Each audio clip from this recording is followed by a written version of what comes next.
વર અને કન્યા પક્ષે આયોજક વિપુલ સોલંકી સામે વાંધો ઉઠ્યો। કન્યાવરમાં અપાતી વસ્તુઓ ઓછી મળી હોવાનો આક્ષેપ થયો છે। જમવાની વ્યવસ્થા અન્ય સુવિધા નહીં હોવાનો પણ આક્ષેપ છે। પ્રત્યેક જોડા પાસેથી આયોજકે લીધા હતા 21,000 રૂપિયા। આયોજકોએ કરી હતી 80,000 કરિયાવર આપવાની વાત, તો કરિયાવરમાં મોટા ભાગની વસ્તુઓ નહીં હોવાનો આક્ષેપ કરવામાં આવ્યો।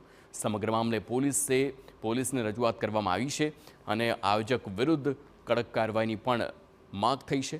તો આયોજક વિપુલ સોલંકીએ કર્યું હતું સમૂહ લગ્નનું આયોજન। નગરપાલિકાના કોમ્યુનિટી હોલમાં આખું આયોજન થયું હતું। જે આપણે ઘટના ઘટી છે, જે આપવામાં અને જે જમણવારીમાં અને જે મંડપ મુહૂર્તમાં અને પૂરો પાણીની વ્યવસ્થા નથી અને પ્લસ મંડપની વ્યવસ્થા નથી અને પ્લસ જે આપણે જે રસોડા સેટમાં જે આપવાનું કીધું ને એ લિસ્ટમાં જે આપવામાં આવેલી નથી ને મેન વસ્તુ જે છે કે ઘરઘંટી છે, ફ્રીજ છે કે LED ટીવી છે, પ્લસ ચાંદીનું મંગળસૂત્ર છે તથા એ આપવામાં આવેલું નથી। એટલા માટે અમે લોકો પોલીસ સ્ટેશન પેટલાદમાં આવેલા છે। અમદાવાદમાં ઓઢાઓ રબારી વસાહતનો મુદ્દો દિવસ